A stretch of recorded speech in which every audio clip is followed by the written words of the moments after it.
வானொலியில் நீங்கள் கேட்டு மகிழ்ந்த தென்கட்சி கோ. சுவாமிநாதன் அவர்களின் இன்று ஒரு தகவல் கதை தொகுப்பினை கேட்கலாம். ஆசைப்படுறதுல தப்பு இல்லை, ஆனால் அந்த ஆசை தேவைக்கு தகுந்த மாதிரி இருக்கணும். தேவைக்கு மீறிய ஆசைகள் இருக்குது பாருங்கள், அது தேவையில்லை. இந்த கருத்தை வலியுறுத்தது மாதிரி ஒரு கதை உண்டு. தேவேந்திரனுக்கு திடீர்னு வீடு கட்டணும்னு ஒரு ஆசை வந்து தான்.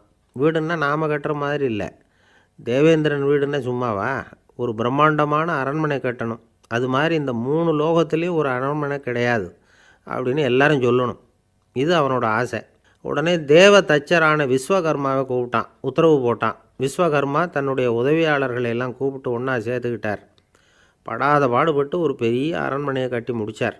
கட்டி முடிக்க 1000 வருஷம் ஆச்சு. தேவேந்திரன் வந்து பார்க்குறான். அவனுக்கு திருப்தி ஏற்படலை. என்னுடைய அந்தஸ்துக்கு இது ரொம்ப சாதாரணமான கட்டிடம், இதை விட இன்னும் பெருசாக கட்டு அப்படின்னா. தேவ தச்சர் திணறி போயிட்டார். அவரால் அதுக்கு மேலே எதுவும் செய்ய முடியல. என்ன பண்ணுறதுன்னு யோசனை பண்ணார். நேராக நாரதர் காலில் போய் விழுந்தார். நீங்கள் தான் என்னை இந்த பிரச்சனையிலேருந்து காப்பாற்றணும்னார்.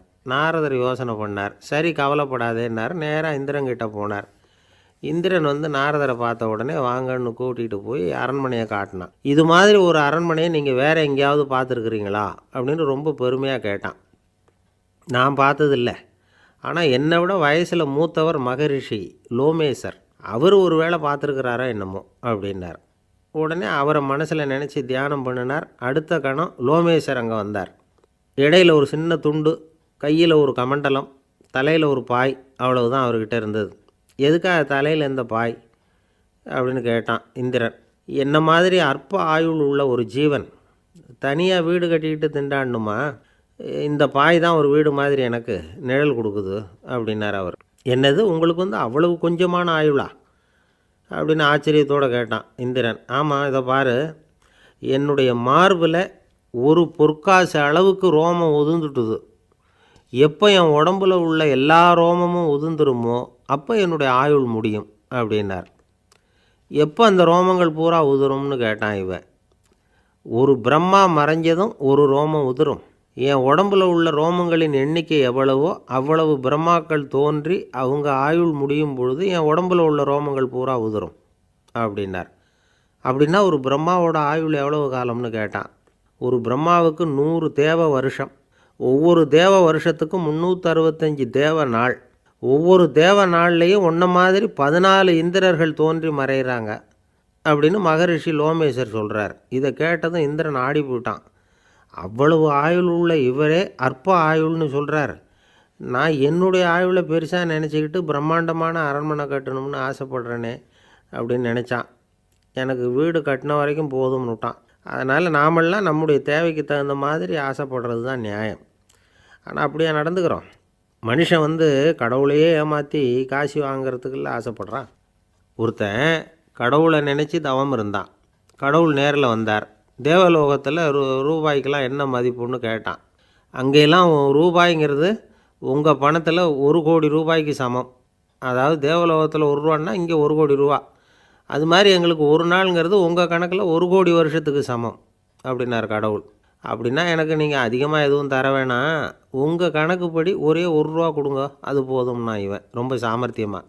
கடவுள் யோசனை பண்ணார். அது ஒன்றும் கஷ்டம் இல்லை, 1 ரூபா தானே கேட்குற, கொடுத்துட்றேன். ஆனால் இப்போ வரும்பொழுது நான் எடுத்துக்கிட்டு வரல, எங்கள் கணக்குப்படியே 1 நாள் பொறுத்துக்க பணத்தோடு வந்துடுறேன் அப்படின்னு சொல்லிவிட்டு பறந்து போயிட்டார். இயேசுநாதர்கிட்ட ஒருத்தர் வந்து கேட்டாராம், இயேசுவே என்னை எவ்வளவு நேசிக்கிறீர்கள் அப்படின்னு. அவர் தன்னுடைய 2 கைகளையும் அகல விரித்து இவ்வளவு என்று சொல்லி சிலுவையில் உயிர் நீத்தார் அப்படின்னு சொல்லுவாங்க. அதாவது அந்த நேசிப்புக்கு எல்லை கிடையாது, அதே போல் மன்னிப்புக்கும் எல்லை கிடையாது. இது இயேசுநாதர் சொல்லி கொடுத்த ஒரு பாடம். இயேசுனுடைய சீடர்களில் ஒருத்தன் பீட்டர், அவன் ஒரு நாள் இயேசுநாதர்கிட்ட கேட்டிருக்கான், இயேசுவே நான் வந்து என்னுடைய தம்பிக்கிட்ட அடிக்கடி சண்டை போட்டுக்கிட்டு இருக்கிறேன், என்னுடைய சகோதரன் கூட, அவனை நான் எத்தனை தடவை மன்னிக்கிறது? ஏற்கனவே 7 தடவை அவனை மன்னிச்சுட்டேன் அப்படின்னு சொல்லியிருக்கிறான். அப்போது இயேசு சொன்னாராம், மன்னிக்கிறதுக்கு எத்தனை தடவைங்கிற கணக்கெல்லாம் கிடையாது. எத்தனை தடவை உன்னுடைய சகோதரன் உன்னை கோபப்படுத்துகிறானோ அத்தனை தடவை நீ மன்னிக்கிறதுக்கும் தயாராக இருக்கணும், அதுதான் அப்படின்னு சொன்னாராம். அப்போ இவனுக்கு ஒன்றும் புரியல, இது என்ன அவன் தப்பு பண்ணிக்கிட்டே இருப்பான், நாம் மன்னிச்சிக்கிட்டே இருக்கிறதா அப்படிங்கிறது மாதிரி குழப்பமாக இருந்திருக்கிறான். அப்போது இயேசுநாதர் தன்னுடைய சீடன் பீட்டர்கிட்ட ஒரு கதை சொன்னாராம். அந்த கதை இன்றைக்கு நாம் எல்லாரும் சிந்தித்து பார்க்க வேண்டிய ஒரு கதை. அதாவது மன்னிப்பை விரும்புகிறவர்கள் மன்னிக்கவும் தயாராக இருக்க வேண்டும் அப்படிங்கிறது தான் அந்த கதையினுடைய தத்துவம். அந்த இயேசுநாதர் சொன்ன கதை என்னென்னா, ஒரு மன்னர் இருந்தார். அவர் ஒரு நாள் அரண்மனையில் உட்காந்து கணக்கு வழக்குகள்லாம் பார்த்துக்கிட்டு இருந்தார்.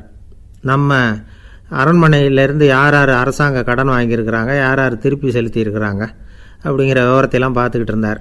அப்போ தான் புரிஞ்சுது, அந்த அரண்மனையில் வேலை செய்கிற ஒருத்தனே அரசாங்க கடன் வாங்கியிருக்கிறான். எவ்வளவு? 10,000 பொற்காசுகள் வாங்கியிருக்கான் கடன்.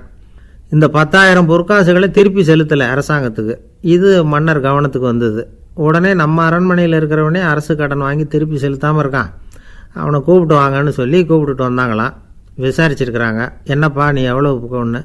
ஆமாங்க 10,000 பொற்காசுகள் வாங்கியிருக்கிறேன், இன்னும் திருப்பி கட்டலைன்றிருக்கான். உடனே அவர் மன்னர் சொல்லியிருக்கிறார், நம்ம சட்டத்திட்டப்படி நீ உடனே பணத்தை திருப்பி கட்டிடு. அப்படி உன்னால் கட்ட முடியலன்னா உன்னுடைய வீடு வாசல் சொத்து சுகம் எல்லாத்தையும் விற்று அந்த பணத்தை அரசு கருவூலத்தில் சேர்த்துக்கிறதுக்கு நானே ஏற்பாடு பண்ணிடுறேன் அப்படின்னு அந்த மன்னர் சொன்னாராம். இவன் அப்படியே அதிர்ச்சி ஆகிட்டான். அப்படியே பொத்துன்னு காலில் விழுந்தானா. மன்னா என்னை மன்னிச்சுங்க, என்னால் முடியல, எனக்கு மன்னிப்பு கொடுங்க அப்படின்ட்டுருக்கான். உடனே அவர் எழுந்திரிச்சு, சரி நீ மன்னிப்பு கேட்டுவிட்ட, அதனால் உன்னை மன்னிக்கிறேன், நீ பணம் கட்ட வேண்டாம் அப்படின்னு சொல்லி அந்த மன்னர் அவனை விட்டுட்டாராம். பணத்தையும் தள்ளுபடி பண்ணிட்டார், நீ திருப்பி கட்ட வேண்டான்னு. இவனுக்கு ரொம்ப மகிழ்ச்சி. அதனால் ரொம்ப உல்லாசமாக வந்துக்கிட்டு இருக்கிறான். தெருவில் வந்துக்கிட்டு இருக்கிறப்ப இவங்கிட்ட கடன் வாங்கின ஒருத்தன் எதுக்கு வந்துக்கிட்டு இருக்கான். அவன் இவங்கிட்ட ஒரு 100 பொற்காசுகள் கடன் வாங்கியிருக்கான். அவன் வந்தான். இவன் போய் அவன் சாட்டையாக பிடிச்சிக்கிட்டான், நீ எப்படா என் கடனை திருப்பி கொடுக்க போகிறேன்னு. அவன் இப்போ முடியல, கொஞ்சம் பொறுத்துக்கா, அப்புறம் தரேன் இருக்கான். அதெல்லாம் முடியாது, நீ கொடுத்து தான் ஆகணும் அப்படின்னு இவன் புடிவமாக சொல்கிறான். இப்போ நிலைமையை பாருங்கள். இவன் ஏற்கனவே 10,000 பொற்காசுகள் அரசாங்கத்தில் கடன் வாங்கினா அதுக்கு மன்னிச்சு விட்டுட்டார் இவனை. ஆனால் இவன் இன்னொருத்தனை மன்னிக்கிறதுக்கு தயாராக இல்லை. இவங்கிட்ட கடன் வாங்கின இன்னொருத்தன் 10 பொற்காசுகள், அவனை மன்னிக்க தயாராக இல்லை. அவனை கொண்டு போய் நீதிமன்றத்தில் கொண்டு போய் நிறுத்தி தண்டனை வாங்கி கொடுத்துட்டான். நீதிபதி என்ன சொன்னார், அந்த இவன் வாங்கின பொற்காசுகளை திருப்பி கட்டுற வரைக்கும் ஜெயிலில் இருக்கணுங்கிறது தீர்ப்பு. ஆனால் உடனே அரசர் காதில் விழுந்தது. சொல்லிட்டாங்க, உங்ககிட்ட மன்னிப்பு வாங்கிட்டு போனானே ஒருத்தன், அவன் இன்னொருத்தனை மன்னிக்கிறதுக்கு தயாராக இல்லை, அவனை கொண்டு போய் ஜெயிலில் அடைச்சிட்டான் அப்படின்னு. உடனே மன்னர் பார்த்தார், இவனை மறுபடியும் கூப்பிட்டு வர சொன்னார். தபாரப்பா, நான் உன்னை மன்னிச்சு விட்டேன், ஆனால் நீ இன்னொருத்தனை மன்னிக்கிறதுக்கு தயாராக இல்லை, அதனால் என்னுடைய தீர்ப்பையும் மாற்றுறேன், நீயும் அரசு கடன் தீர்ற வரைக்கும் ஜெயிலில் தான் இருக்கணும் அப்படின்னு சொல்லி ஜெயிலுக்கு அனுப்பிச்சிட்டாராம். இப்படி ஒரு கதையை இயேசுநாதர் தன்னுடைய சீடருக்கு சொன்னதாக ஒரு வரலாறு.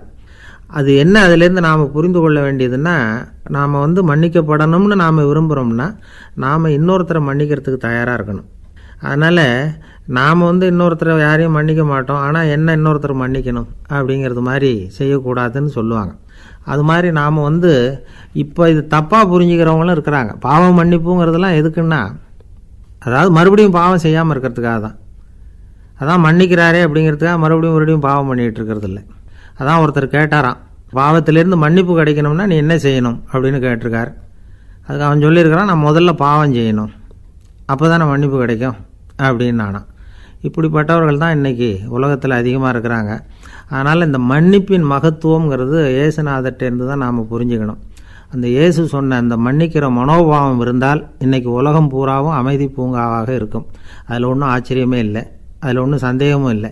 அதனால் மன்னிக்கிற மனோபாவத்தை நாம் எல்லாரும் நமக்குள்ளே வளர்த்து கொள்ள வேண்டும் அப்படிங்கிறது தான் நாம் இன்றைக்கு எல்லோரும் சிந்தித்து பார்க்க வேண்டிய ஒரு செய்தி. ஒரு நாள் ஒரு தகப்பனார் தன்னுடைய பிள்ளையை அழைச்சிட்டு வந்தார். சார், இவன் சரியாக படிக்க மாட்டேங்கிறான், பெரியவங்களை மதிக்க மாட்டேங்கிறான், நீங்கள் கொஞ்ச நாள் இவனுக்கு குருவாக இருந்து நல்ல விஷயங்களை சொல்லி கொடுத்தா தேவையில்லைன்னார். பெரியவங்களையும் மதிக்காதவன் எப்படி என்ன மதிக்க போகிறான் அப்படிங்கிறது நமக்கு யோசனை வரும் இல்லையா? வேணாங்க, என்னை விட்டுருங்க அப்படின்னோம். அவர் விட மாட்டேன்னு விட்டார். இல்லைன்னா அவரே சிஷ்யன் ஆகிடுவார் போல இருந்தது. சரி, வேறு வழி இல்லாமல் அந்த பையனையே என்னுடைய சீடனை ஏற்றுக்கிட்டு உபதேசமெல்லாம் பண்ண ஆரம்பித்தோம். அதாவது குரு பக்தின்னா அது எப்படி இருக்கணுங்கிறத பற்றி சொல்லி கொடுத்தோம் அவனுக்கு. சதமகர் அப்படின்னு ஒரு குரு இருந்தார். அவருக்கு ஒரு சீடர். அவன் பேர் துளசி சைதன்யன், நைஷ்டிக பிரம்மச்சாரி. தன்னுடைய குருவுக்கு எந்த நேரத்தில் எது தேவைங்கிறத புரிஞ்சுக்கிட்டு சேவை செய்கிறவன். ஆனால் இவனை பற்றி மற்ற சீடர்களுக்கு பொறாமை வந்துட்டுது. இவன் மட்டும் இப்படி இருக்கானேன்னு உடனே குருக்கிட்ட போய் கோல் மூட்டினாங்க. அவன் சரியில்லை, அவன் நடந்துக்கிறது சரியில்லை, அப்படி இப்படின்னு எதையாவது சொல்லி. இருந்தாலும் இதையெல்லாம் அந்த குரு நம்பலை. அவருக்கு தெரியும் யார் யார் எப்படின்னு. துளசி சைதன்யன் பெருமையை மற்ற சீடர்களுக்கு உணர்த்தணும் அப்படின்னு நினச்சார். அதுக்கு ஒரு வழி பண்ணார். ஒரு நாள் சீடர்களை எல்லாம் கூப்பிட்டுக்கிட்டு ஒரு காட்டு வழியாக போய்கிட்டு இருந்தார். அங்கே ஒரு பெரிய மலை அருவி கொட்டிக்கிட்டு இருந்தது. குரு சீடர்கள் பக்கம் திரும்பினார். இந்த மலையின் மேலே இருந்து அந்த படுபாதாளத்தில் குதிக்கிறதுக்கு உங்களில் யார் தயார் அப்படின்னு கேட்டார். ஒரு சீடனும் வாயை திறக்கலை, ஒதுங்கி நின்றுக்கிட்டாங்க. பின்னாடி மூட்டை முடிச்சோடு வந்துக்கிட்டு இருந்தான் துளசி சைதன்யன். அவனை பார்த்தார். தபாருப்பா, நீ மேலே இருந்து அந்த அருவியில் குதி அப்படின்னார். அப்படியே செய்கிறேன் சுவாமின்னா ஓடி போய் பொத்துன்னு குதிச்சுட்டான். அடுத்த கணமே குருநாதர் தன்னுடைய யோக சக்தியால் பறந்து போய் அவன் கீழே விழுந்துடாமல் தாங்கி பிடிச்சி கொண்டுக்கிட்டு வந்துட்டார். மற்ற சீடர்களுக்கெல்லாம் ஒரு மாதிரி ஆயிட்டுது. அடுத்தபடியாக என்ன பண்ணலாம்னு யோசித்தாங்க இவனை மாட்டி விடுறதுக்கு. ஒரு நாள் வெத்தலை அடிக்கிற ஒரு சின்ன உரலையும் உலக்கையையும் எடுத்து ஒளிய வச்சுட்டாங்க. சதமகர் சன்னியாசி இல்லை, அவர் வெத்தலை போடுவார். பல்லு சரியில்லை, அதனால் இடித்து தான் வெத்தலையை போடணும். திடீர்னு வெத்தலை பாக்கு கேட்டார். வழக்கமாக உரலில் இடித்து தர்றது தான் துளசியின் பழக்கம். உரலை தேடினா கிடைக்கல, என்ன பண்ணுறது? குரு கேட்டுவிட்டாரே, குரு சேவை தானே முக்கியம். என்ன பண்ணால் வெத்தலை பாக்க தன்னுடைய வாயில் போட்டு முன்னும் அதை எடுத்து அவர்கிட்ட கொடுத்துட்டான். குரு எதையோ படிச்சுக்கிட்டே அதை வாங்கி வாயில் போட்டுக்கிட்டார். துளசி இன்றைக்கி தாம்பூலம் நல்லா இடிக்கப்பட்டிருக்கு, ருசியாக வேறு இருக்குது, அதை இடித்த பாத்திரத்தை என் கண்ணால் பார்க்கணும்னு ஆசையாக இருக்குன்னு விட்டார். அதை மட்டும் அனுப்பி போய் நீ வர வேண்டான்னு வேற சொல்லிவிட்டார். இதை கேட்டதும் துளசி தவிச்சு போயிட்டான். இவன் போகாமல் எப்படி வாயை மட்டும் அனுப்பி வைக்க முடியும்? இவன் தவிக்கிறத பார்த்ததும் மற்ற சீடர்களுக்கெல்லாம் மனசுக்குள்ளே ரொம்ப சந்தோஷம். துளசி கொஞ்சமும் யோசிக்கலை. வாழை எடுத்தான், தன்னுடைய தலையவே அப்படியே அறுத்து வெட்டி எடுத்தான். இன்னொரு சீடங்கிட்ட கொடுத்துட்டான், எடுத்துகிட்டு போகணுன்னு சொல்லி. கொண்டுட்டு போய் குரு முன்னாடி வைக்கிறாங்க. அந்த தலையில் வாய் திறந்துருக்கு, வெத்தலை போட்டு முன்னு இருந்தது, தெரிஞ்சு போச்சு, சிவப்பாக இருந்தது. அவனுடைய குரு பக்தியை இப்போ எல்லாரும் ஒத்துக்கிட்டாங்க. அதுக்கப்புறம் குரு சதமகர் தன்னுடைய அற்புத திறமையினால் அந்த தலையை மறுபடியும் ஒட்ட வச்சுட்டார். துளசிக்கு உயிர் வந்துட்டுது. இப்படி ஒரு பெரிய கதை உண்டு. அதாவது துளசி சைதன்யன் அவனுடைய குரு பக்தி எப்படி அப்படின்னு கேட்டோம். ரொம்ப அபாரம் அப்படின்னு அந்த பையன் அடக்கமாக, சும்மா விளையாட்டுக்காக தான் அப்படி அவங்ககிட்ட கேட்டோம். ஏன்பா உன்னுடைய குரு பக்தியை என்கிட்ட காட்டுறதுக்கு உன்னோட கழுத்தை நீயே அறுக்கணும்னு நான் சொன்னால் அதை நீ செய்வியா அப்படின்னு கேட்டோம். என்னுடைய கழுத்தை நானே அறுக்க வேண்டிய அவசியம் இல்லை சார் அப்படின்னா அவன். ஏண்டான்னு, அதே காரியத்தை தான் இனிமேல் நீங்கள் தினமும் செய்ய போகிறீங்களே சார் அப்படிங்கிறான். ஒரு ரயில் வேகமாக போயிட்டுருக்கு. அது ஒரு ரயில்வே ஸ்டேஷனில் கொஞ்சம் நேரம் நின்றுது. அப்போது அதில் ஒரு ஆள் ஏறினார். தலையில் ஒரு மூட்டையை வச்சுருந்தார். மூட்டையை தலையில் சுமந்துக்கிட்டே உள்ளே வந்தார். மூட்டையை தலையில் சுமந்துக்கிட்டே ஒரு இடத்துல உட்காந்தார். ரயில் மறுபடியும் புறப்பட்டுது. இவர் தன் தலையில் இருந்த மூட்டையை கீழே இறக்கி வைக்கணும்ல, வைக்கல, சுமந்துக்கிட்டே வரார். எதிரில் உட்காந்துருந்தவர் கேட்டார், ஏங்க ஏன் இப்படியே உட்காந்துருக்குறீங்க தலையில் மூட்டையை வச்சுக்கிட்டு? மூட்டையை கீழே இறக்கி வைக்கலாமே அப்படின்னார். வேணாங்க பாவம், தலையில் இருக்கிற மூட்டையை இறக்கி ரயிலில் வச்சா ரயிலுக்கு பாரம் அதிகமாக இருக்கும் அப்படின்னார் அவர்.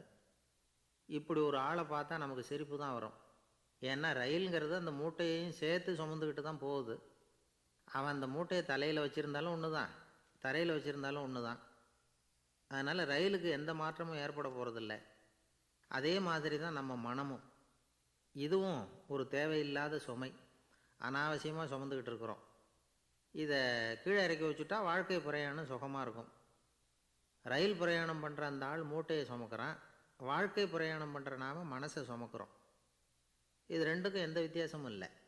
மனசை கீழே இறக்கி வச்சுட்டா பாரம் இல்லாமல் வாழலாம், பறவைகள் மாதிரி பறக்கலாம், குழந்தைகள் மாதிரி கள்ளங்கபடம் இல்லாமல் வாழலாம். இந்த வெளி உலகத்தில் நாம் நிலை பெற்று இருக்கணும், வேரூன்றி இருக்கணும்.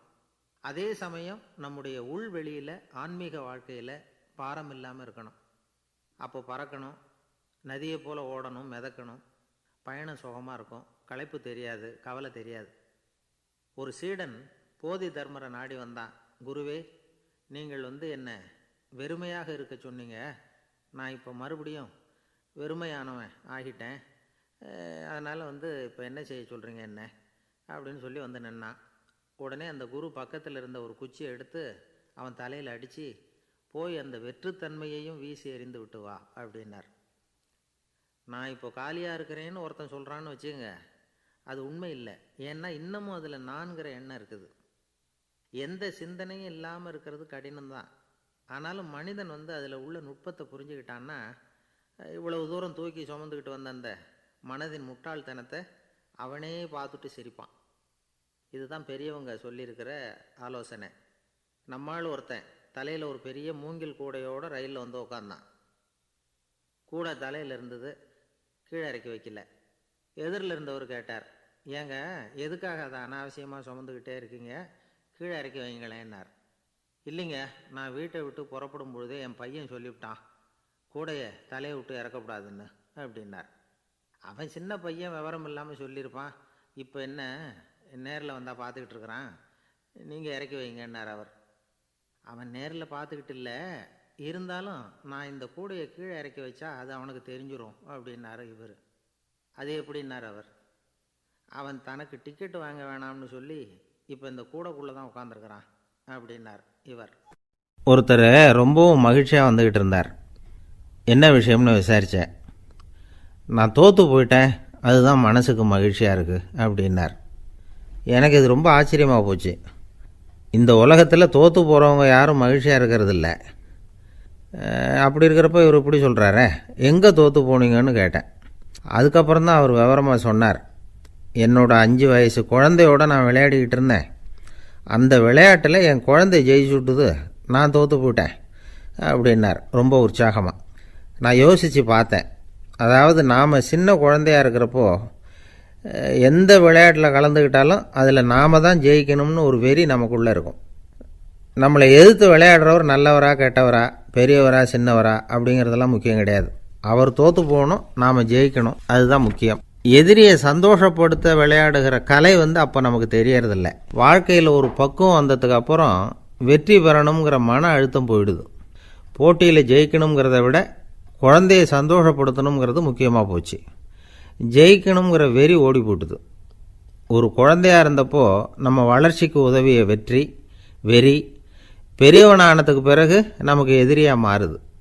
அதை சரியான சமயத்தில் நாம் புரிஞ்சுக்கிட்டோம்னா போதும், நாம் பொழைச்சிக்கலாம். ஒவ்வொரு மனுஷனுமே வாழ்க்கையோட அடுத்த கட்ட வளர்ச்சியில் அடி எடுத்து வைக்கிற நேரத்தில் தன்கிட்ட இருந்து ஏதோ ஒரு குணத்தை அல்லது தன் குணம் இருந்த ஏதோ ஒரு உறவை நாம் இழக்கத்தான் வேண்டியிருக்குது. ஒரு கட்டம் வரைக்கும் உதவியாக இருந்த குணம் அடுத்த கட்டத்துக்கு தடையாக கூட மாறிடலாம். இந்த பரிமாண மாற்றத்துக்கு உள்ளாகிற ஒவ்வொருத்தரும் பிரத்யட்சமாக இதை உணர்றாங்க. ஆனால் பல பேர் எப்படின்னா பழசை திறந்துவிட்டு புதிய கொள்கைகளை உருவாக்கிக்கிறதுக்கு இஷ்டம் இல்லாமல் இருந்துவிடுறாங்க, அல்லது அப்படி செய்ய முடியாமல் தவிக்கிறாங்க. இதையெல்லாம் மீறி அந்த பழசை திறந்துவிட்டா அதை இழந்ததால் உண்டாகிற மன அழுத்தம் சில காலத்துக்கு வருத்திக்கிட்டு தான் இருக்கும், வேறு வழி இல்லை. ஆரோக்கியமான ஒரு முன்னேற்றத்துக்காக அந்த மன அழுத்தத்தை தாங்கிக்கத்தான் வேணும் அப்படிங்கிறாரு அந்த உலக புகழ்பெற்ற மேதை ஒருத்தர், இந்த ஸ்காட் பெக் அப்படிங்கிறவர். பிறந்த நாள் முதல் இதுதான் சரி அப்படின்னு கற்பிக்கப்பட்டு வந்த ஒவ்வொரு தத்துவத்தையும் தங்களுடைய வளர்ச்சிக்கு தகுந்த மாதிரி மாற்றி அர்த்தப்படுத்தி கொள்ள முடியாமல் வாழ்க்கை சூழலில் அப்படியே அரைப்பட்டு தூளாகிறவர்கள் தான் ரொம்ப தவிக்கிறாங்களாம். இதுதான் அவருடைய கருத்து. பெரும்பாலும் மனிதர்களுடைய நடுத்தர வயசில், அதாவது 30 தாண்டுகிற சமயத்தில் தான் இந்த தவிப்பு உண்டாகுதான். இதை தான் மேற்கத்திய நாடுகளில் அடிக்கடி மிட் லைஃப் கிரைசிஸ் அப்படின்னு சொல்கிறாங்க. அப்பப்போ பழசையெல்லாம் தொலைச்சி விட்டு புதுசாக பிறக்கிறதுக்கு கற்றுக்கணும். ஒவ்வொரு நிமிஷத்தையும் அந்த நிமிஷத்துக்கு ஏற்ற சித்தாந்தம் கொண்டவர்களாக சந்திப்போம் அப்படிங்கிறார் அந்த உளவியல் நிபுணர். இப்படி பழகிக்கிட்டால் வாழ்க்கை இன்பமயம், இல்லைன்னா தவிப்பு மயம்தான். பழசை தொலைக்க முடியாதவர்களில் எத்தனையோ பேர் உண்டு, எத்தனையோ ரகம் உண்டு. அதில் வேடிக்கையான நண்பர்களும் உண்டு. ஒருத்தர் நண்பர் வீட்டுக்கு போனார். அவர் ஏதோ இனிப்பு பலகாரம் கொடுத்து சாப்பிட சொல்லியிருக்கிறாங்க அவங்க வீட்டில். இவர் சாப்பிட்டு பார்த்துட்டு சொன்னாராம், சார் 6 மாதத்துக்கு முன்னாடி ஒரு தடவை இங்கே வந்தேன், அப்போது ஒரு இனிப்பு பலகாரம் கொடுத்தீங்க, அது இதை விட நல்லா இருந்தது சார் அப்படின்னாராம். அப்போ செஞ்ச அதே இனிப்பு பலகாரம் தான் சார் இதுவும் அப்படின்னாராம் அவர். ஒரு குழந்தை பிறந்து 6 மாதத்தில் தான் 6 வாரத்தில் சிரிக்க ஆரம்பிக்கிறோம். நாமெல்லாம் பிறந்து 6வது வாரத்தில் சிரிக்க ஆரம்பிக்கிறோம். அது அந்த சிரிப்புங்கிறது நமக்கு இயற்கை கொடுத்துருக்கிற ஒரு இயல்பு தன்மை. சிரிப்பு ஒரு நாளைக்கு ஒரு குழந்தை 200 தடவை சிரிக்குதான். இது புள்ளி விவரம். ஒரு குழந்தை, நாமெல்லாம் 25 தடவை சிரிக்கிறோமா. அதுதான் இந்த ஹார்ட் அட்டாக் வர்றதுக்கு காரணமா. டாக்டருக்கு ஒத்துக்குவாருன்னு நினைக்கிறேன். இந்த மன இறுக்கம்தான் இதய நோயை உண்டு பண்ணுது. 200 தடவை சிரிச்சுக்கிட்டு இருக்கிற குழந்தை படிப்படியாக 25 தடவைக்கு வந்துட்டோம். 15 தடவை 25 தடவை நாமெல்லாம். அப்படி குறையப்படாது. சிரிப்புக்கு இந்த ஜோக்கே தேவைப்படாது. இயல்பு தன்மை அது. அதாவது காலங்காலமாக சிரிக்கிறது ஒரு பாவமான செயல்னு நாம் போதிக்கப்பட்டு வந்திருக்கிறோம். ஒரு அதிகாரிக்கு முன்னாடி பியூனு சிரித்தா மரியாதை குறைச்சல், ஒரு கணவனுக்கு முன்னாடி மனைவி சிரித்தா மரியாதை குறைச்சல், ஒரு வாத்தியாருக்கு முன்னாடி பையன் சிரித்தா மரியாதை குறைச்சல், ஒரு முதலாளிக்கு முன்னாடி தொழிலாளி சிரித்தா மரியாதை குறைச்சல், இப்படி சொல்லி சொல்லி சிரிப்புங்கிறது ஏதோ மரியாதை குறைவான ஒரு செயல் அப்படின்னு போதிக்கப்பட்டு வந்ததுனால சிரிப்பு மரபு ரீதியாகவே நமக்குள்ளே சிறைப்பட்டு போச்சான். அப்போ அதனால் நம்ம சிரித்தா யாராவது தப்பாக நினச்சிருவாங்களோ அப்படிங்கிற எண்ணம் வந்துட்டு தான். அந்த சிறைப்பட்டிருக்கிற சிரிப்பை வெளியில் கொண்டு வர்றதுக்கு ஜோக்குன்னு ஒரு சாவியை போட வேண்டியிருக்கு. வேற ஒன்றும் இல்லை. ஜோக்குக்கும் சிரிப்புக்கும் சம்மந்தமே இல்லையா. ஏற்கனவே இருக்கிற சிரிப்பை வெளியில் கொண்டு வர்றதுக்கு ஒரு சாவி. அந்த இயல்புத்தன்மையை, மனிதனுடைய இயல்புத்தன்மையை வெளியில் கொண்டு வர்றோம். இல்லைன்னா அது சிறைப்பட்டிருக்குது. அது மன இறுக்கத்துக்கு காரணமாகுது. அந்த மன இறுக்கத்தை வச்சுக்கிட்டு எங்கே தியானம் பண்ணுறது நீங்கள்? அந்த இயல்புத்தன்மைக்கு மாறணும் அப்படிங்கிறது தான் சொல்லுவாங்க. சிரிப்புக்கு ஜோக்கு தேவைப்படாது. இப்போ ஒரு குழந்தை தொட்டிலில் படுத்துருக்கு, ஒரு கிளுகிழு ஆட்டுங்க, அது முகத்துக்கிட்ட இது சிரிக்கும். அது என்ன ஜோக்காது? வெறும் சத்தம். ஒரு சத்தமே சிரிப்பை உண்டு பண்ணுது பாருங்க. அதுதான் இயல்புத்தன்மை. ஒரு கிளுகிழுப்ப சத்தத்துக்கு குழந்தை சிரிக்குது இல்லை, அந்த சத்தம் சிரிப்பை உண்டு பண்ணுது. அதுதான் நாம் அப்படி இருக்கணும். ஆனால் அதே கிளுகிழுப்பே ஒரு தாத்தா மூஞ்சிக்கிட்ட ஆட்டங்க கோவம் வந்துடும் அடிப்பேன். அப்படி இருந்தவர் அப்படி ஆயிட்டார். சின்ன வயசுல ஒரு கிளுகிழுப்ப சத்தத்துக்கு சிரிச்சவர் அதே கிளுகிழுப்ப சத்தத்துக்கு கோவப்படுற அளவுக்கு மாறிக்கிட்டு வரோம் பாருங்க. இப்படி மாறப்படாது. கையில் குச்சி கிச்சின்னு தான் எடுத்து அடிச்சிடுவார் நீங்கள். அது அதனால இதய நோய் வரக்கூடாதுன்னு நினைக்கிறவங்கெல்லாம் சிரிக்க, அதாவது இயல்புத்தன்மை மாறாமல் இருக்கணுமா. நம்முடைய இயற்கை கொடுத்துருக்கிற அந்த இயல்புத்தன்மை மாறாமல் நம்மளை பார்த்துக்கணும் அப்படின்னு சொல்லுவாங்க. அதுதான் இயல்புத்தன்மை. இல்லைன்னா அது ரொம்ப கஷ்டப்படும் மனசு. அந்த மன இறுக்கம், இன்னைக்கு ஹார்ட் அட்டாக்குங்கிறது யாருக்கு வரலன்னா, இங்கே இருக்கிற பெண்கள்லாம் கூட இனிமேல் ஒரு கிளுகிழு போய் வீட்டுக்கு போய் வாங்கி வச்சுங்க.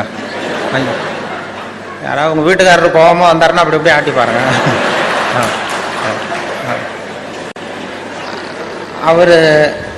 அவர் சிரிச்சுட்டாருன்னு வைங்க, கவலையே பட வேண்டாம்.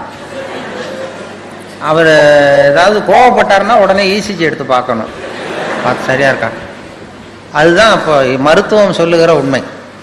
இதய நோய் வராத இருக்கிறவங்க யாருன்னா பைத்தியக்காரங்களுக்கு இது வரைக்கும் ஹார்ட் அட்டாக்கே வந்தது இல்லையா. டாக்டர்கள் தான் சொல்கிறாங்க, பைத்தியக்காரனுக்கு ஹார்ட் அட்டாக் இது வரைக்கும் வந்ததே இல்லை. அந்த பைத்தியத்தன்மை நமக்கு வேணுமா. ஏன் அவனுக்கு வர்றது இல்லைன்னா, நான் இப்போ இந்த நாட்டுக்கு பிரதம மந்திரி ஆகணும்னு நினைக்கிறேன்னு வைங்களேன், உடனே என் இருதயம் வேகமாக வேலை செய்ய ஆரம்பிச்சிருது. எப்படி எந்த கட்சியில் சேர்றது, எங்கே போய் நிற்கிறது, யாரை போய் பிடிக்கிறது, எப்படி பணம் செலவு பண்ணுறது, எப்படி டெல்லிக்கு போகிறது, எப்படி பிரதம மந்திரி ஆகிறதுன்னு என் இருதயம் வேகமாக துடிக்க ஆரம்பிச்சிருது. அந்த ஒரு துடிப்புக்கும் இன்னொரு துடிப்புக்கும் நடுவில் இருக்கிற ஓய்வை நான் குறைச்சிடுறேன். நான் பிரதம மந்திரி ஆகணும்னா இவ்வளவு அவஸ்தைப்பட வேண்டியிருக்கு. ஒரு பைத்தியக்காரன் பிரதம மந்திரி ஆகணும்னா அவன் ஆனதாவே நினைச்சிடுறான். போய் கேட்டீங்கன்னா நான் தான் பிரதம மந்திரி அப்படிமா, அவன் எலெக்ஷன்ல நிற்க வேண்டியதில்லை, ஒன்றும் பண்ண வேண்டியதில்லை. அந்த மனோபாவம் நமக்கு வேணுமா. அதனால தான் அவங்களுக்கு ஹார்ட் அட்டாக் வர்றதில்லை. அதாவது சித்த சுவாதீனத்துடன் கூடிய பைத்தியத்தன்மையுடன் வாழ கற்றுக்கொள்ளுங்கள் அப்படிங்கிறது ஒரு உபதேசம். சித்த சுவாதீனத்துடன் கூடிய பைத்தியத்தன்மையுடன் வாழ கற்றுக்கொள்ளுங்கள். அது என்ன சித்த சுவாதீனத்துடன் கூடிய பைத்தியத்தன்மைன்னா, நாம் சித்த சுவாதீனத்தோடு இருக்கணும், மனசு விழிப்போடு இருக்கணும். இன்னொருத்தவங்க ஏதாவது பைத்தியகாரத்தனமாக சொன்னால் ஒத்துக்கணும். இப்போ உங்கள் குடும்பத்திலே கேட்குறீங்க, கணவன் மனைவிக்குள்ள ஒரு தகராறு, 8 3 பேருக்குன்னா என்னன்னு கேட்குறீங்க, அவர் 23ன்னு சொல்லிடுறாருன்னு வைங்க, உடனே சண்டைக்கு போகக்கூடாது. 8 3 பேருக்குன்னா 24 பதிலாக 23ன்னு சொல்கிறாரு, சண்டைக்கு போகக்கூடாது. சரி பரவாயில்ல, எங்கள் வாத்தியார் இப்படி சொல்லி கொடுத்தாரு, உங்கள் வாத்தியார் சொல்லி கொடுத்துருக்காரு, அது வாய்ப்பாட்டிலையும் எத்தனையோ எடிஷன் இருக்கு இல்லையா. அதுதான் சித்த சுவாதீனத்துடன் கூடிய பைத்தியத்தன்மை. நமக்கு எது உண்மைங்கிறது தெரியுது, இருந்தாலும் ஒரு பைத்தியத்தன்மையோடு வாழறோம் பாருங்க. அந்த பைத்தியத்தன்மைங்கிறது இன்றைய மனுஷனுக்கு தேவை. அது ஒருத்தன் பைத்தியகார ஆஸ்பத்திரியில் 10 வருஷம் இருந்தானா, அவன் உடம்பு குணமாயிட்டது டாக்டர், என்னை வீட்டுக்கு அனுப்புங்கன்னு டாக்டர் கேட்டிருக்கான். டாக்டர் சொல்லியிருக்காரு, 10 வருஷம் இருந்துட்டேன், இன்னொரு 10 நாள் இரு. உன்னை சோதனை பண்ணி அனுப்பிச்சிட்றேன் வெளியில் அப்படின்ட்டுருக்காரு. 10 நாள் டெஸ்ட் பண்ணி பார்த்தாரு, எல்லாம் நல்லா குணமாயிட்டான். உடனே அவர் சொன்னார், நீ சொன்னது சரிதான்ப்பா, வீட்டுக்கு போகலான்னு அனுப்பிச்சிட்டார். அதுக்கப்புறம் பத்திரிகைக்காரங்கள்லாம் வந்து பேட்டி எடுத்தாங்களாம். ஏங்க நீங்கள் உங்கள் பைத்தியக்கார ஆஸ்பத்திரி இருந்தீங்க, உங்கள் அனுபவத்தை சொல்லுங்களேன் எழுதுவோன்னு. அப்போ சொன்னால், நான் 10 வருஷம் நான் பைத்தியத்தோட பைத்தியமாக இருந்தேன். 10 வருஷம், அது எனக்கு 10 வினாடியாக போயிட்டுது. பைத்தியங்களுக்கு மத்தியில் புத்தி தெளிஞ்சவனா 10 நாள் இருந்தேன், அது 10 யுகமாக போச்சுன்னு நானும். நம்முடைய வாழ்க்கை யுகங்களாக போகணுமா வினாடிகளாக போகணுமாங்கிறத நம்ம முடிவு பண்ணணும். பைத்தியத்தோட பைத்தியமாக வாழ தெரிஞ்சவனுக்கு வாழ்க்கை சுகமாக இருந்திருக்கு.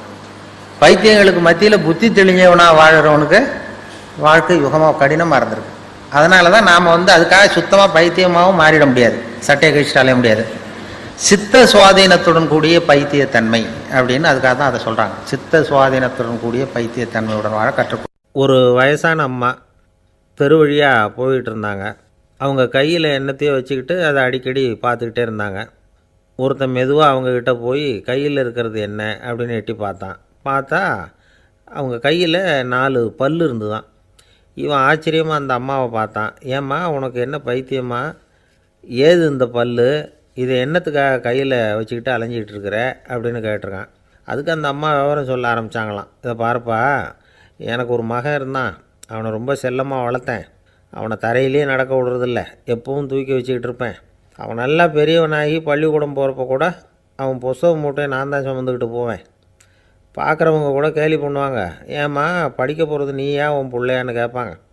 அவன் இன்றைக்கி எவ்வளோ பெரிய மனுஷன் ஆகிட்டான், வெளிநாட்டில் பெரிய உத்தியோகத்தில் இருக்கான். சமீபத்தில் இங்கே வந்துட்டு போனான். ஒரு நாள் ஏதோ கோபத்தில் என்னை அரைஞ்சுட்டான். அப்போ இந்த 4 பல்லும் கீழே விழுந்துட்டுது. இன்னமும் கூட விழுந்திருக்கும், ஆனால் பல்லு தான் இல்லை. என் புள்ள அரைஞ்சதுனால விழுந்த பல்லு இல்லையா அது. அதனால் இதை எப்பவும் என் கையிலேயே வச்சுக்கிட்டு ஆசையோடு பார்த்துக்கிட்டு இருக்கிறேன். அவன் தான் வெளிநாட்டுக்கு போட்டான், அவனை பார்க்க முடியாத ஏக்கத்தை நான் இந்த பல்லை பார்த்து போக்கிக்கிறேன் அப்படின்னு நாங்களாம் அந்த அம்மா. இந்த கதை எதுக்காகன்னா, தாய் அன்பு அப்படிங்கிறது எப்படிப்பட்டதுங்கிறத புரிஞ்சுக்கிறதுக்காக.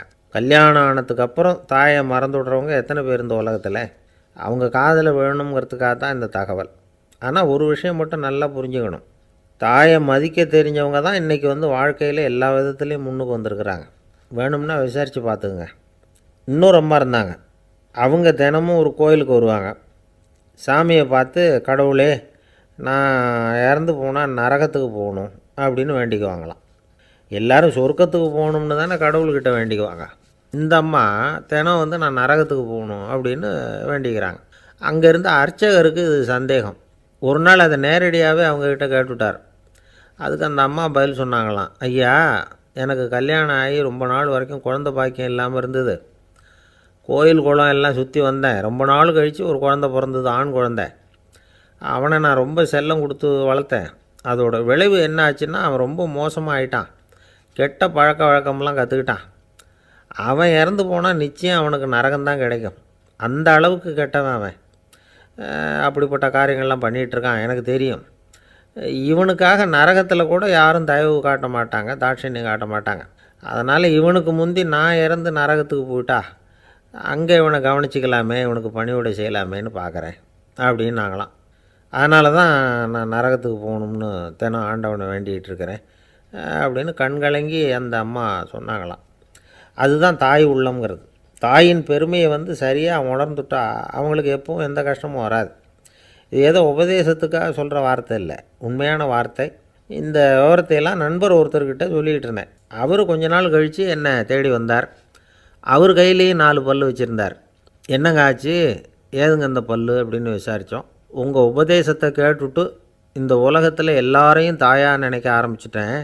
ஒரு அம்மாவை கடத்தரில் பார்த்து தாயேன்னு கூப்பிட்டேன். அவங்க உடனே பலார்னு என்னை அரைஞ்சிட்டாங்க, பல் விழுந்துட்டுது. அதை தான் பொறுக்கி எடுத்துக்கிட்டு நேராக உங்களை தேடி வந்துக்கிட்டு இருக்கிறேன்னார். தாயேன்னு தானே கூப்பிட்டீங்க, அதுக்கு ஏன் அரைஞ்சாங்க அப்படின்னு கேட்டோம்.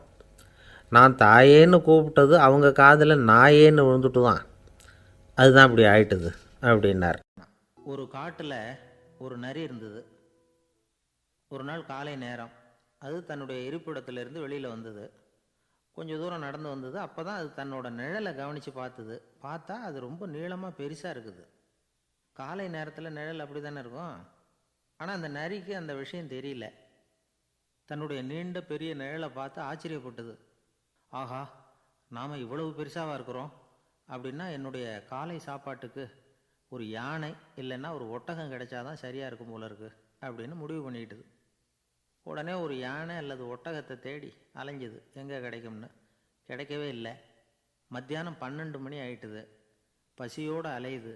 இப்போ தன்னோட நிழலை பார்த்துது. அது மத்தியான நிழல் எப்படி இருக்கும்? அது ரொம்பவும் குறுகி போய் தெரிஞ்சுது. உடனே அந்த நரி என்ன நினச்சிக்கிட்டு தான் தெரியுமா?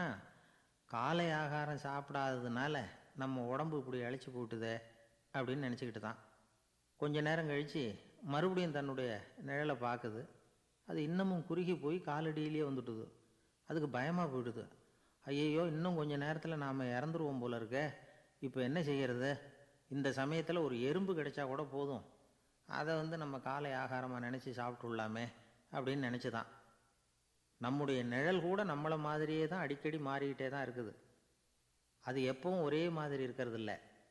மனிதனுக்கு ஏற்படுகிற தன்முனைப்பு இருக்கு பாருங்க, ஈகோ, அது கூட ஒரு நிழல் மாதிரி தானா. அப்படி நினைக்க ஆரம்பிச்சுட்டா அதனால் ஏதும் பிரச்சனை வராதான். தன்முனைப்பை நிழல் போலவே ஏற்றுக்கொள்ளுங்கள் அப்படிங்கிறது பெரியவங்க கருத்து. ஒரு காரியத்தை வெற்றிகரமாக நல்ல விதமாக செஞ்சு முடிக்கிறோம்னு வச்சுக்கோங்க, அந்த சமயத்தில் ஒரு வித நுட்பமான தற்பெருமை நமக்குள்ளே உண்டாகுது. இது இயற்கையானது, அதனால் இது மேலே பற்று வைக்கக்கூடாது. அப்படி வைக்க ஆரம்பிச்சுட்டா அந்த தற்பெருமை ஒரு நிரந்தர விருந்தாளியாக நம்மக்கிட்ட தங்கிக்கும். நம்ம நிழல் எப்படின்னு பாருங்கள், நாம் நடக்கும் பொழுது நம்ம பின்னாடியே வரும். தன்முனைப்பையும் அப்படியே நினச்சிக்கோங்க. நிழல் யாருக்கும் எந்த பிரச்சனையையும் உண்டாக்குறது இல்லை. ஆனால் அந்த நிழலை கண்டே நாம் பயப்பட ஆரம்பிச்சுட்டா நாம் எதுலேயும் வெற்றி காண முடியாது. நிழலோடு சண்டை போடக்கூடாது. அது மாதிரி தன்முனைப்போடவும் நாம் சண்டை போட வேண்டியதில்லை. இல்லாத ஒன்றோடு சண்டை போடுறது எப்படின்னா, அது இருட்டோட சண்டை போடுறது மாதிரி. நாம் நிழல் கிடையாது, நம்மக்கிட்ட இருக்கிற தன்முனைப்பு ஒரு நிழல். நம்ம நிழலையும் நமக்கு சமமாக பார்க்குறோம் பாருங்கள், அங்கே தான் சிக்கலே ஆரம்பம். இப்போது நாம் நடந்து போய்கிட்டு இருக்கிறோம், நம்ம நிழல் தரையில் விழுது. யாரோ ஒருத்தர் நம்ம நிழல் மேலே காலை வச்சு நடந்து போகிறார். உடனே அவர்கிட்ட சண்டைக்கா போகிறோம், ஏண்டா என் நிழலை மிதிச்ச அப்படின்னு. நமக்கு தெரியும் அது நிழல் தாங்கிறது. அவர் உங்கள் மேலே நடக்கலை, உங்களுடைய நிழல் மேலே தான் நடக்கிறார். அது மாதிரி உங்கள் தன்முனைப்பின் மேலே யாராவது நடந்தால் உங்களை அவமானப்படுத்துகிறதா நினைக்கிறீங்க. காரணம், நாமளும் நம்ம தன்முனைப்பும் ஒன்றுங்கிற நினைப்பு தான் காரணம். மற்றபடி வேற ஒன்றும் கிடையாது. நம்ம நிழல் மேலே நடக்கிறவர் நம்மளை காயப்படுத்துறதில்லை. தன்முனைப்பை வேண்டாத ஒன்றாவும் பார்க்க வேண்டியதில்லை. அது இயற்கை. நிழலை உங்கள் முன்னாடி வைக்க வேணாம், அது உங்கள் பின்னாடியே இருக்கட்டும். நிழலின் நிழலாகி விடாதீர்கள், நீங்கள் நீங்களாகவே இருங்கள். இதுதான் சான்றோர் சிந்தனை. ஒரு பேருந்தில் ஒரே நெரிசல். ஒருத்தர் பக்கத்தில் நின்றுக்கிட்டு இருந்தவர்கிட்ட ரொம்ப பணிவாக விசாரித்தார், ஏன் சார், நீங்கள் ஏதாவது பெரிய உத்தியோகத்தில் இருக்கிறீங்களா அப்படின்னார். அப்படிலாம் ஒன்றும் இல்லைங்கன்னார் அவர். அப்படின்னா வேறு ஏதாவது அரசியலில் பெரிய பதவியில் இருக்கிறீங்களா அப்படின்னு கேட்டார். அதுவும் இல்லைங்கன்னார். சரி, பணமாவது அதிகமாக வச்சுருக்கீங்களா அப்படின்னு கேட்டார். அப்படிலாம் ஒன்றும் கிடையாது சார்னார் அவர். அப்புறம் எதுக்கடா என் காலை மிதிச்சுக்கிட்டு இருக்கிற, எடுறா காலை அப்படின்னாராம் இவர். ஒரு ஆள் வேகமாக நடந்து போய்கிட்டு இருந்தான்.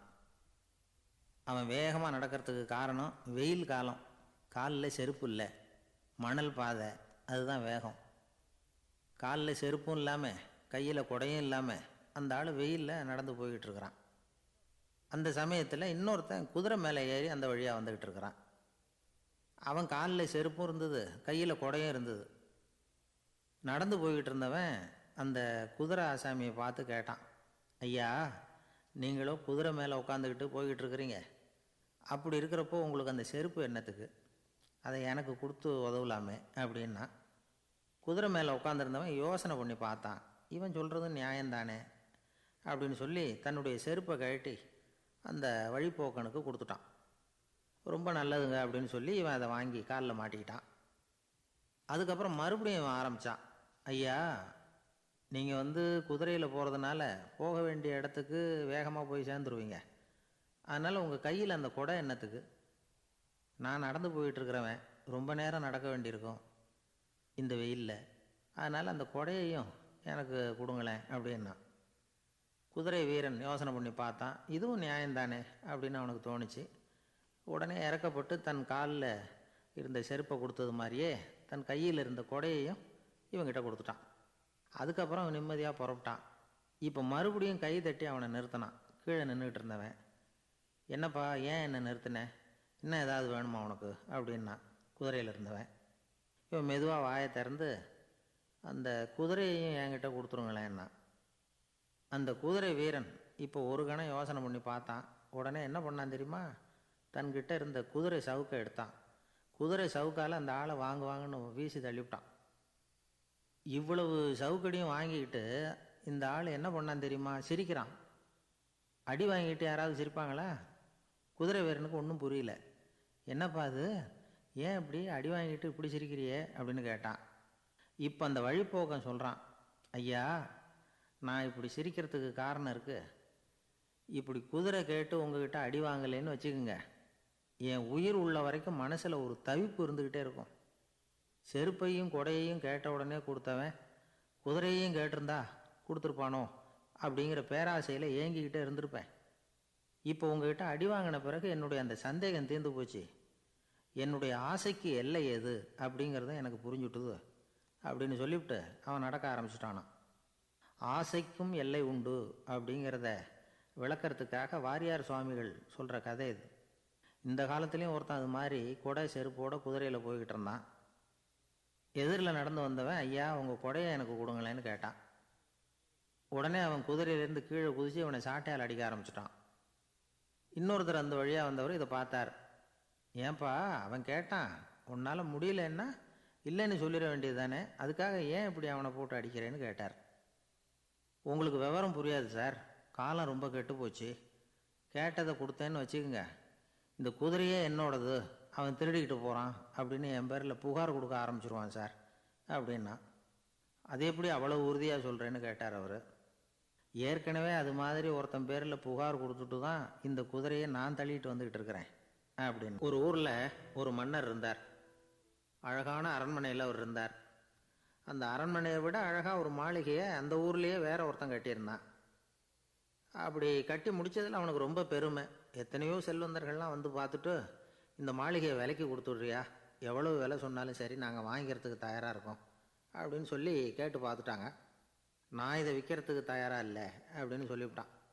அவ்வளவு சிறப்பாக கலை அம்சத்தோடு அதை கட்டி முடிச்சிருக்கிறான். அதுவே ஒரு பெரிய அரண்மனை மாதிரி இருந்ததுன்னா பார்த்துங்களேன். சுற்றிலும் அழகான பூந்தோட்டம். ஒரு நாள் அவன் எங்கேயோ வெளியூர் போயிட்டு திரும்பி வந்துக்கிட்டு இருக்கிறான். அப்போது அந்த மாளிகை தீப்பெட்டி எரிஞ்சிக்கிட்டு இருக்கு. பதறி போட்டான். விலைக்கு கேட்டவங்க யாராவது இதை செஞ்சுருக்கணும், இல்லைன்னா மன்னரே செய்த சதியோ என்னவோ, இப்படிலாம் அவனுக்கு சந்தேகம். ஒரு மூலையில் உட்காந்து அழ ஆரம்பிச்சிட்டான். அந்த சமயத்தில் அவனுடைய மகன் அங்கே ஓடி வந்தான். அப்பா அழாதீங்க, இதை நான் நேற்று ராத்திரியே நம்ம ஊர் மன்னருக்கு விற்றுட்டேன். இதை கட்டி முடிக்க நமக்கு எவ்வளவு செலவாச்சோ அதை போல் 3 மடங்கு விலைக்கு விற்றுட்டேன், கவலைப்படாதீங்க. இதை விட அழகான மாளிகையை நாம் புதுசாக கட்டிக்கலாம்னா. இதை கேட்டதும் அழுதுகிட்டு இருந்தவன் அழுகையை நிறுத்தினான், சிரிக்க ஆரம்பிச்சிட்டான். இதே இடத்த நான் வந்து மன்னர்கிட்ட இருந்து விலைக்கு வாங்குவேன், இதை விட அழகான மாளிகையை கட்டுவேன் அப்படின்னு சுற்றி நின்று எல்லார்கிட்டையும் சொல்லிக்கிட்டு இருந்தான்.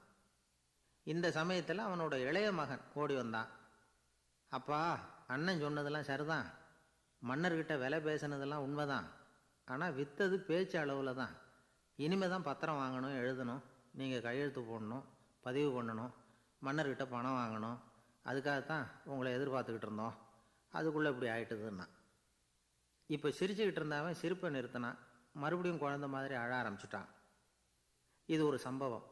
இதிலிருந்து என்ன தெரியுது, அந்த அழகான மாளிகை தன்னுடையது அப்படின்னு நினைக்கும் பொழுது அவனுக்கு அழுகை வந்தது. அது தன்னுடையது இல்லை அப்படின்னு நினைக்கிற போது சிரிப்பு வந்தது. மறுபடியும் அது தன்னுடையது தான் அப்படிங்கிற உணர்வு வரும்பொழுது அழுகை.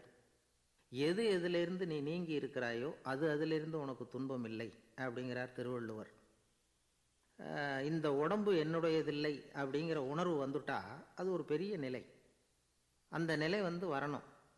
எல்லாத்தையும் பயன்படுத்திக்கலாம், ஆனால் பற்றில் விழுந்துடக்கூடாது. உலகத்தில் இருங்கள், ஆனால் உலகத்தவராக இருக்காதீர்கள். உலகிற்குள் இருங்கள், உலகம் உங்களுக்குள் வந்துவிட அனுமதிக்காதீர்கள். விலகி இருங்கள், விழித்திருங்கள், மௌனமாய் பார்த்திருங்கள் அப்படிங்கிறது சான்றோர் கருத்து. செய்ய வேண்டிய கடமையிலிருந்து விலகி இருக்கிறவர்கள் நம்மகிட்ட நிறைய பேர் உண்டு. அப்படிப்பட்ட ஒருத்தர் டாக்டர்கிட்ட போனார். டாக்டர், நான் ஒரு கவர்மெண்ட் ஆஃபீஸில் வேலை பார்க்குறேன், எனக்கு ஒரே அசதியாக இருக்குது, என்னை சோதிச்சு பாருங்கள், ஆலோசனை சொல்லுங்கள் ஏதாவதுன்னார். டாக்டர் அவரை பரிசோதனை பண்ணி பார்த்துட்டு சொன்னார், இதோ பாரு, உனக்கு இப்போ தேவைப்படுறது முழு ஓய்வு. நீ எவ்வளவு சீக்கிரமாக ஆஃபீஸுக்கு போறியோ அவ்வளவுக்கு உனக்கு நல்லது அப்படின்னாராம். எனக்கு தெரிஞ்ச ஒருத்தர் இருக்கார். அவர் ஒரு பெரிய காவல்துறை அதிகாரி, ரொம்ப கண்டிப்பானவர். அவரை கண்டாவே எல்லாரும் பயப்படுவாங்க. அப்படிப்பட்டவர் வீட்டுக்கு போனால் அப்படியே அடியோடு மாறிடுவார். அங்கே போய் பார்த்தீங்கன்னா குழந்தைகளோட குழந்தையாக அவர் விளையாடிக்கிட்டு இருப்பார். அலுவலக சமயத்தில் பார்த்தீங்கன்னா குதிரை முதுகில் அவர் உட்காந்துருப்பார். வீட்டில் பார்த்தீங்கன்னா அவர் முதுகில் குழந்தை உட்காந்துருக்கும். அவர் குதிரை மாதிரி போய்கிட்டு இருப்பார். இது எப்படிங்க முடியுது உங்களால் அப்படின்னு கேட்டாங்க. அது ஒன்றும் இல்லை, இங்கே வீட்டுக்கு வந்த உடனே என்னோடய மனசை தனியாக எடுத்து வச்சுருவேன் அப்படின்னார். அது என்னங்க உங்கள் சட்டப்பயிலியாக இருக்குது மனசு, அது தனியாக எடுத்து வைக்கிறதுக்கு அப்படின்னு கேட்டாங்க. அப்படி இல்லைங்க, இது ஒரு பயிற்சி, மனப்பயிற்சி, அவ்வளவுதான் அப்படின்னார். இப்படி சமயம் பார்த்து மனசை தனியாக வச்சுவிட தெரிஞ்சவங்க வாழ்க்கையில் எப்பவும் உற்சாகமாக இருப்பாங்க அப்படிங்கிறது பெரியவங்க கருத்து. ஒரு டாக்டர் ஆஸ்பத்திரியில் இருக்கிற வரைக்கும் டாக்டராக இருக்கலாம். அவர் மனைவிகிட்டையும் அவர் டாக்டராக இருக்க வேண்டிய அவசியம் இல்லை. ஒரு வக்கீல் கோர்ட்டில் இருக்கிற வரைக்கும் வக்கீலாக இருக்கலாம். வீட்டுக்கு வந்ததுக்கு அப்புறமும் வக்கீலாக இருக்க வேண்டிய அவசியம் கிடையாது. வீட்டில் குழந்தைகள்கிட்ட விளையாடும் பொழுதும் அதுகள்கிட்ட ஃபீஸு கேட்டுக்கிட்டு இருக்கக்கூடாது. நாம் எப்படி இருக்கணும்னு பெரியவங்க சொல்கிறாங்கன்னா, மனசோட சேரப்படாதான். அப்படி சேராமல் வாழ்க்கையை கவனிக்கணுமா. மனசை அப்படியே தனியாக எடுத்து பக்கத்தில் வச்சுடணும். அப்படின்னா அதை அப்படியே தூக்கி எறிஞ்சுடு அப்படின்னு அர்த்தம் இல்லை. ஏன்னா மனசுங்கிறது நமக்கு உபயோகப்படக்கூடிய ஒன்று தான். எப்போ எப்போ அது தேவையோ அப்பப்போ எடுத்து உபயோகப்படுத்திக்கணும். தேவைப்படுறப்போ எடுத்து கண்ணாடியை மாட்டிக்கிறோம்ல, படிக்கும் பொழுது கண்ணாடி தேவைப்படுதோ எடுத்து மாட்டிக்கிறோம் இல்லையா, அது மாதிரி கணக்கு போடுறதுக்கு மனசு தேவை. கடைக்கு போய் ஒரு பொருள் வாங்குகிறோம், காசு கொடுக்குறோம், மீதி சில்லறை சரியாக இருக்கா அப்படின்னு எண்ணி பார்த்து வாங்க வேண்டியிருக்கு. அந்த சமயத்தில் மனசை எடுத்து தனியாக வச்சுட்டேன் அப்படின்னு சொல்லிகிட்டு இருக்கக்கூடாது. பரீட்சைக்கு படிக்க வேண்டியிருக்குது, படித்ததையெல்லாம் அப்படியே நினைவில் வச்சுக்க வேண்டியிருக்கு, அந்த சமயத்தில் மனசை தூக்கி எறிஞ்சுட்டேன் சார் அப்படின்னு சொல்லிகிட்டு இருக்கக்கூடாது. அப்படி சொன்னால் பரீட்சை நம்மளை தூக்கி எறிஞ்சிடும். அதனால் தேவைப்படுறப்போ மனசை உபயோகப்படுத்தணும், தேவையில்லாதப்போ அதை தனியாக ஓய்வு எடுத்துக்க விட்டுடணும். இப்படி நாம் பழக்கப்படுத்திக்கிட்டா வாழ்க்கைங்கிறது நமக்கு புதுசாக தெரியுமா. மனசுக்கும் ஒரு சக்தி கிடைக்கும். எந்திரங்களுக்கு ஓய்வு கொடுக்குற மாதிரி மனசுக்கும் ஓய்வு கொடுக்கணும், இல்லைன்னா அது களைச்சி போயிடும். குழந்தைகள் மனசை சுமந்துக்கிட்டு இருக்கிறது இல்லை. இது முதியவர்கள் குழந்தைகள்கிட்டேருந்து கற்றுக்க வேண்டிய ஒரு பாடம். ஆனாலும் இந்த கால குழந்தைகள்கிட்ட ரொம்ப எச்சரிக்கையாக இருக்க வேண்டியிருக்கு. ஒரு தாத்தாவும் பேரனும் விளையாடிக்கிட்டு இருக்கிறாங்க. தாத்தா, எனக்கு சைக்கிள் ஓட்ட கற்றுக் கொடு அப்படிங்கிறான் பேரன். சைக்கிள் உயரம் கூட இல்லை, அதுக்குள்ளே சைக்கிள் ஓட்டணுமா அப்படின்னார் தாத்தா. ஏன் தாத்தா, ரயில் ஓட்டுறாரே அவர் என்ன ரயில் நீளமாக இருக்கார் அப்படின்னு கேட்டானா அந்த பையன்.